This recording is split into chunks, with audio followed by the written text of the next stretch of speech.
It seems like a conversation and a agreement that would have happened between the Fever organization and I assume Kathy Engelbert and the WNBA. We don't want to mess these ratings up now. We don't want to mess those ratings up now, do we?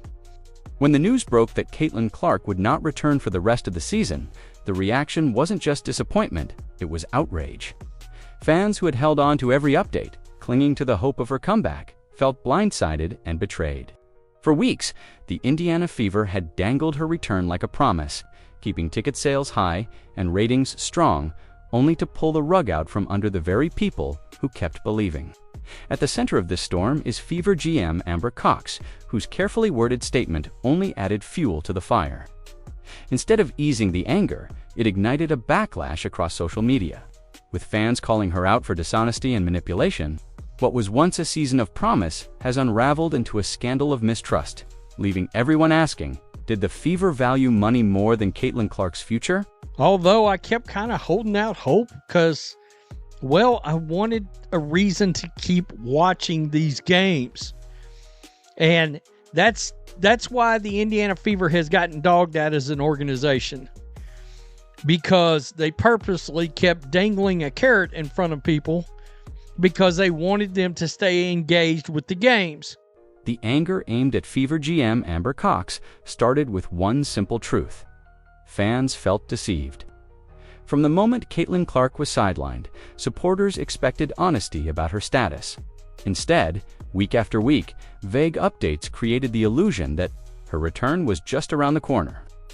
Each press conference dangled a glimmer of hope, and each social media post teased the idea that she could still save the season. For many fans, it became clear in hindsight. This wasn't transparency. It was a strategy. By keeping hope alive, the Fever kept ticket sales up, kept ratings steady, and bought themselves time. But when the final announcement dropped that Clark was officially out for the year, that fragile trust collapsed in an instant. They lying, bro. She ain't limping. She ain't limping this day. She ain't limping. I ain't seeing her limping, bro. This is August the 7th. She walking normal. Hold up, wait a minute. Y'all lying. They been lying. Caitlin Clark got that big-ass bag. She is not limping. It's looking spooky. Amber Cox found herself at the center of the storm, her carefully crafted statement, filled with praise for Clark's hard work and optimism about the future, only made things worse. To fans, it read less like compassion and more like public relations spin. They had been fed promises, and now they were expected to accept disappointment without answers. Social media erupted with accusations of dishonesty, manipulation, and greed. For many, Cox's name became synonymous with betrayal. This backlash wasn't limited to diehard Fever followers. Across the league, neutral fans and even casual observers piled on, recognizing how mishandled the situation had become. So right here, they sold everybody a false dream, labeling a mediocre off-season as, quote, legendary. Then proceeded to mismanage every situation that came along this season in the worst possible way. Way to build a team around a generational superstar talent. They pointed out how Clark's popularity had been exploited to maintain engagement, only to leave her fan base blindsided when the truth came out. The narrative that the Fever cared more about revenue than transparency spread quickly, and Amber Cox was painted as the face of that decision. The frustration was intensified by the bigger picture. Clark is a once-in-a-generation talent, and instead of protecting her and managing expectations, the front office appeared to gamble with both her health and her reputation. I feel like they lied to us, guys. They strung us along, donkey and a carrot metaphor, because that's exactly what they've been doing to us this whole process. The Indiana Fever front office need to be held accountable. I feel like we need to call them out for it. Now, Amber Cox did respond to everything, but fans is really turning to her because she's been the most vocal. Fans argued that the lack of roster depth and questionable off-season decisions already put too much weight on her shoulders. Now, losing her for the season felt like a self-inflicted disaster. By the end of that announcement day, emotions had boiled over. Fans weren't just disappointed, they felt duped, used, and disrespected. Cox's attempt to calm the situation only stoked the fire, leaving the Fever front office facing one of the harshest fan uprisings the franchise had ever seen. And as the outrage grew louder, it set the stage for what came next, a relentless online revolt against the very people running the team. Now we know Kelly Kroskoff, she got off X. She deactivated her account. I don't believe she ever came back. I'll check her in a minute, but she's the only one. Lynn Dunn been hella quiet, not really saying nothing either. When Amber Cox finally broke her silence with a statement on social media, it was meant to ease frustration and reassure fans. Instead, it had the opposite effect. Her words praised Caitlin Clark's resilience, highlighted her dedication to recovery, and promised that her eventual return would be something special. On the surface, it sounded supportive, but to fans who had been strung along for weeks, it was salt in the wound. They weren't looking for generic praise. They wanted transparency. They wanted to know why they were led to believe Clark could come back when, deep down, the front office already knew she wouldn't. But Amber Cox, she's been the one kind of talking and, responding to the fans. Now, this is what she said, right? She stated, worked her tail off to get back. A great teammate every step of the way. The comeback will be special. Now, that's what Amber Cox stated, bro. The backlash was immediate and explosive. Within minutes of the post, Clark's fan base filled the replies with fury. Fans accused Cox of gaslighting, of hiding the truth, for financial gain, and of treating them like gullible customers instead of loyal supporters. Some of the most viral responses were blunt. Lies, lies, and more lies. Resign now and you scammed us for ticket sales. The anger wasn't confined to Indiana. Fans from across the country joined in, disgusted by what they saw as the exploitation of a young superstar's name to prop up a failing season. The criticism spread quickly beyond Twitter, on fan forums, in Facebook groups, and even during live WNBA broadcasts, people questioned how an organization could mismanage its most important player so badly. To many, it felt like a betrayal not only of Caitlin Clark, but of the game itself. The WNBA had been gifted a generational talent with a massive following, and instead of handling her injury with honesty, the Fever's front office had turned it into a marketing ploy. That perception made Cox the symbol of everything wrong with the team's leadership. Her statement was also picked apart for its tone. Instead of addressing fan frustration head-on, it leaned heavily on corporate phrases that came across as distant and dismissive for supporters who had invested time, money, and emotion into following Clark's journey. The lack of accountability was infuriating. They wanted ownership of the mistake. They wanted an apology. Instead, they felt they got spin, and spin only added fuel to the fire. This social media revolt became a tipping point. What started as anger about Clark's lost season evolved into something bigger, a demand for accountability at the highest levels of the Fever organization. Cox's leadership was openly questioned, with fans calling for her to step down. Argued that if the franchise couldn't be honest with its supporters in its darkest moment, then it didn't deserve their loyalty moving forward. By the end of the week, the controversy wasn't just about Clark anymore, it was about credibility. The Fever's reputation, and by extension, the WNBA's, had taken a hit. Fans made it clear they wouldn't forgive or forget easily. And this storm of criticism marked the beginning of a deeper conversation. If the front office could betray fans like this, what else were they willing to compromise? The idea of a super team had been the Fever's selling point before the season even started. With Caitlin Clark as the centerpiece, fans were told this roster would be historic, one that could transform Indiana into a contender overnight. The front office hyped every signing, painted every move as legendary, and sold hope in bulk. But as the season unfolded, that illusion shattered. DeWanna Bonner's messy exit left the locker room fractured. Natasha Howard, once seen as a reliable veteran, looked slower with each game. Sophie Cunningham's injury cut into the team's depth at the worst possible moment. Piece by piece, the supposed powerhouse crumbled into a collection of missed opportunities and glaring weaknesses. For fans, the collapse of the super team wasn't just about bad luck. It became a symbol of poor planning and reckless leadership. Instead of building a team to protect and elevate Clark, the front office gambled on aging veterans and risky signings. Every mistake compounded. leaving Clark to carry far more responsibility than a rookie should have. Her injury then exposed the team's fragility, proving that the entire system was built on shaky ground.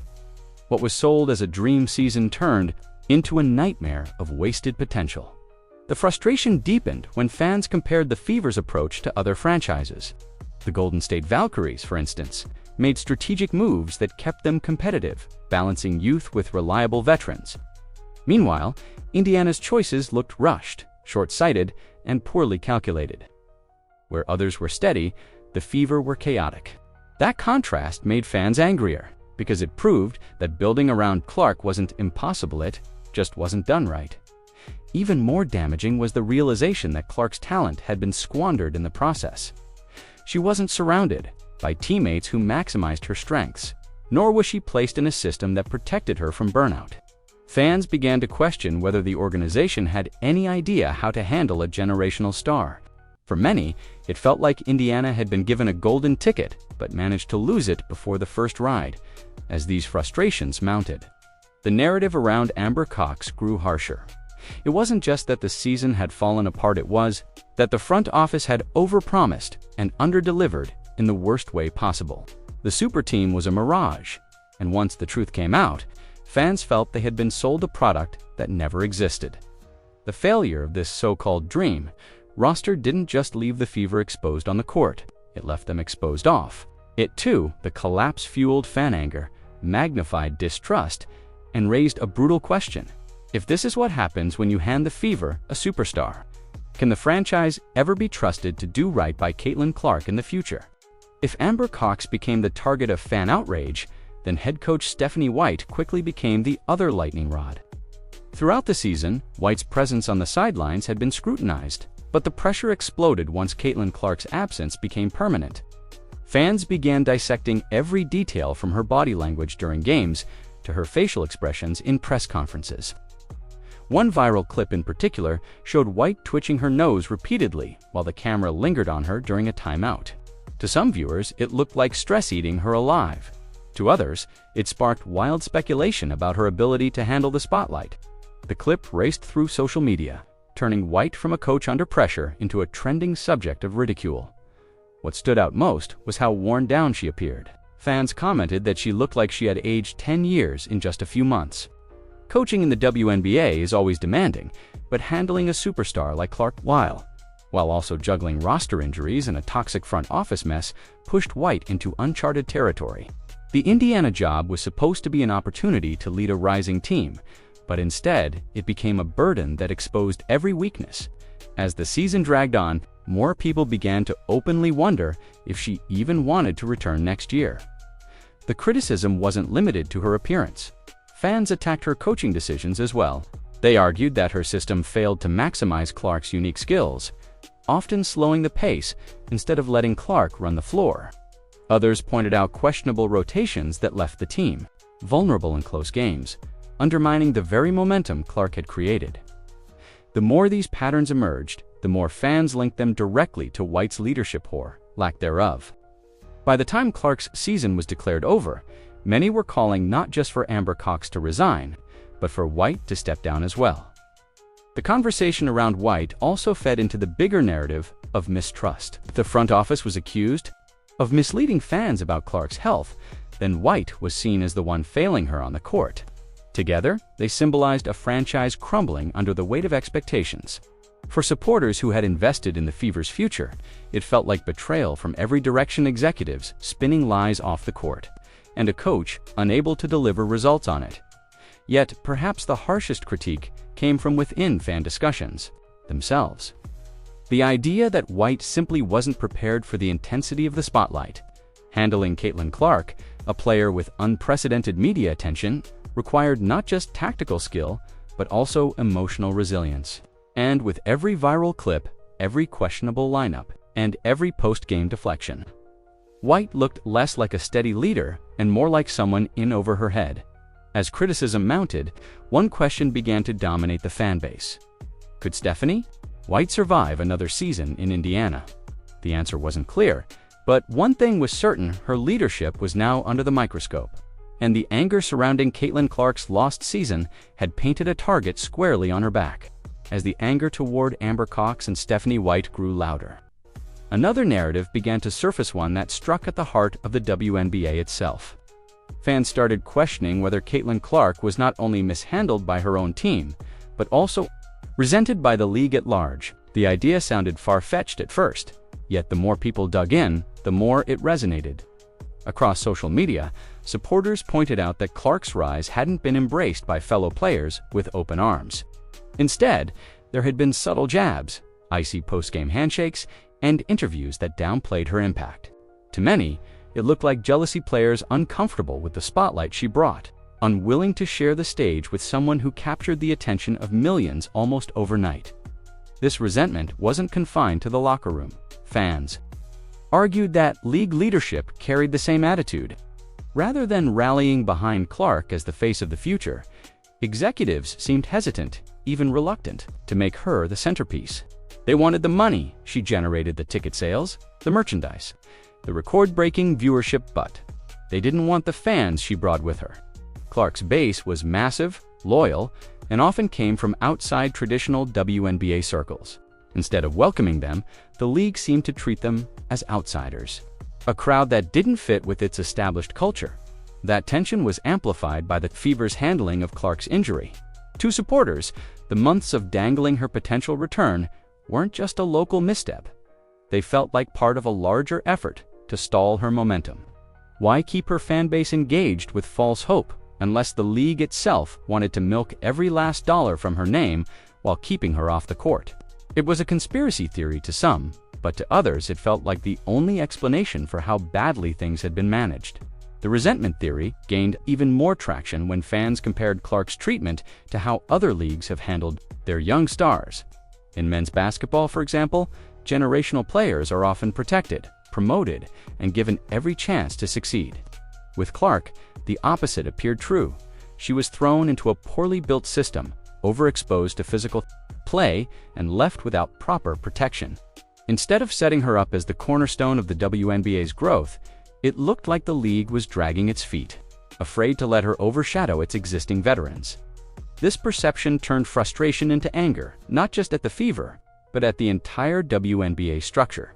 Fans began accusing the league of sabotaging its own opportunity, prioritizing politics and pride over progress. They argued that jealousy, cliques, and agendas had replaced the bigger picture of growing the sport. The question spread like wildfire. Online, if the WNBA doesn't embrace Caitlin Clark, what does that say about its willingness to truly grow? By this point, the outrage had evolved from a team issue into a league-wide indictment. What started as anger toward Amber Cox became part of a larger movement, one that painted the WNBA as a place where envy and politics were holding back the very star who could take it to the next level. And for many fans, that was the most unforgivable betrayal of all. If resentment explained part of the problem, the other half was even more explosive money. For weeks, fans accused the Indiana Fever and the WNBA of running a blatant money grab at Caitlin Clark's expense. Every hint about her potential return kept ticket sales high. Every vague update fueled more broadcasts, more merchandise sales, and more headlines. In the end, supporters felt they had been strung along, not for the good of the game, but for the bottom line. And when the truth finally came out, the backlash was fierce. The evidence in the eyes of fans was impossible to ignore. Attendance numbers surged whenever there was a sliver of hope that Clark might be back. Season ticket holders held on to their seats, convinced they'd see her on the court again. Viewership spiked during broadcasts that teased updates about her recovery. It all added up to a picture that looked less like an honest medical evaluation and more like a deliberate strategy. To angry fans, the message was clear. Their loyalty had been exploited. The language of Amber Cox's statement only reinforced the perception by praising Clark's work ethic and speaking of a special comeback in the future. It felt less like closure and more like a setup for the next marketing campaign. Fans didn't see sincerity, they saw an organization already plotting how to turn Clark's eventual return into another revenue surge. What they wanted was accountability, not carefully packaged hype. The disconnect was glaring, and it left the Fever looking less like a sports team and more like a corporation running a sales Pitch. This accusation of profiteering spread fast beyond Indiana. Critics across the sports world began weighing in, pointing out how unusual it was to let speculation drag on for so long. In most leagues, medical clarity is given quickly to avoid misleading fans. Here, the opposite had happened. Ambiguity reigned, and every ounce of it benefited the franchise's pocketbook. To many observers, it was a textbook example of a money grab. What made it worse was the personal element. Caitlin Clark wasn't just any rookie. She was the most hyped player women's basketball had seen in decades. Her popularity brought in new fans, families, and young athletes who idolized her. Exploiting her injury for financial gain felt like a betrayal not only of Clark herself, but of the entire movement she represented. Fans argued that instead of protecting her and building trust with her massive following, the Fever had treated her like a product to be sold, keeping her supporters hooked until the truth could no longer be hidden, had evolved from disappointment into open rebellion. Fans weren't just calling for Amber Cox's resignation. They were demanding wholesale change in how the Fever and the WNBA operate. To them, the league had revealed its true priorities: profits over players, dollars over dignity. And if that perception stuck, it risked damaging not just the franchise, but the credibility of the entire league for years to come. As the dust settled, one question echoed louder than the rest. If the Fever could gamble with Caitlin Clark's season for money, what else might they sacrifice in the future? The wave of frustration eventually reached a breaking point, and fans turned their anger into outright revolt. It was no longer just disappointment about Caitlin Clark's injury, it became a full-scale rejection of the Indiana Fever's leadership. The calls for Amber Cox to resign grew louder with each passing day, joined by demands for head coach Stephanie White and other front office executives to be shown the door. What started as a few angry posts online quickly snowballed into a movement, uniting longtime Fever followers and new Clark supporters under one rallying cry. Accountability. Social media platforms lit up with hashtags targeting Cox directly. Posts labeled her an embarrassment, a scammer, and the person most responsible for betraying fan trust. Others pointed fingers at White for failing to design a system that protected Clark or maximized her talent. Together, the two became symbols of everything wrong with the franchise. Fans didn't just want explanations, they wanted change. For them, the only way forward was a clean sweep of leadership. This revolt wasn't limited to angry words online. Some fans began questioning whether they would renew their season tickets, arguing that loyalty had been abused. Others openly admitted they wouldn't attend another Fever game until Clark's future was secured with better management. The risk was clear. If the Fever alienated the very audience Clark had brought in, they weren't just losing revenue, they were losing the foundation of the franchise's future. For a team that had spent years struggling to fill seats, this was a disaster that could erase all the progress Clark's arrival had created. Even more damaging was how the story spilled beyond Indiana. National media outlets began picking up on the backlash, framing it as evidence of deeper problems within the WNBA. Instead of being celebrated for having a generational star, the league was now under fire for squandering the opportunity. Every critical headline about the Fever's front office also reflected poorly on the WNBA itself, making it look like the entire league was complicit in Clark's mishandling. For fans, though the outrage was deeply personal, they had invested not only money, but also passion and belief in the Fever's vision. They bought into the idea of a franchise building around Caitlin Clark, only to watch that promise unravel into excuses, secrecy, and disappointment. The betrayal cut so deep that even some of Clark's most loyal followers admitted they no longer trusted the organization to protect her or to build a future worthy of her talent. By the end of this storm, the Fever weren't just battling injuries or a losing season, they were battling their own fanbase. What should have been a year of growth turned into a year of collapse, with trust broken and faith in leadership shattered. And as the voices demanding resignations grew louder, one thing became undeniable. The Fever's problems were no longer just about basketball, they had become about credibility, integrity, and whether fans believed the team deserved Caitlin Clark or their support hat. With the outrage at its peak, fans began asking what Caitlin Clark's absence meant for the future of the Fever and the WNBA. This wasn't just about a disappointing season. Anymore, it was about the direction of the league itself. Clark wasn't just a rookie. She was the most influential player women's basketball had seen in decades. Her star power had pulled in millions of new fans, broken television records, and packed arenas that once struggled to fill seats. But instead of building a strong foundation around her, the franchise seemed to crumble under the weight of expectation. Leaving her sidelined and her supporters furious, the concerns stretched beyond Indiana. People worried that mishandling Clark this early in her career could stunt her development, wasting years of potential growth. In other leagues, generational stars are nurtured and protected. They are surrounded with pieces that allow them to thrive, both for their own success and for the sport as a whole. Clark, instead, was thrown into a shaky system with little protection, forced to carry a roster that couldn't hold up without her. Fans looked at that reality and wondered if she could truly reach her ceiling in an environment this unstable. The WNBA itself was now part of the conversation. Clark's arrival had given the league unprecedented attention. Yet the way her season was handled made leadership look unprepared, and in some cases, resistant to her impact. It wasn't just the Fever under fire anymore. Fans accused the league of benefiting from Clark's popularity while doing nothing to protect her on the court or ensure her long-term success. That tension left many feeling as though Clark's once-in-a-generation moment was being wasted by politics, jealousy, and poor planning. For fans, the disappointment was heartbreaking. They had hoped Clark's rookie year would be the beginning of something historic, a season remembered for explosive growth and thrilling performances. Instead, it became a cautionary tale of mismanagement. The betrayal of trust, the endless speculation about her return, and the lack of accountability all overshadowed the excitement she brought. Supporters who had once been eager to buy tickets, jerseys, and league passes were now questioning whether they wanted to keep investing their time and money. The future suddenly looked uncertain. Could the Fever repair their relationship with fans and prove they were worthy of Clark's talent? Could the WNBA embrace her fully as the face of the league without letting jealousy or politics undermine her rise?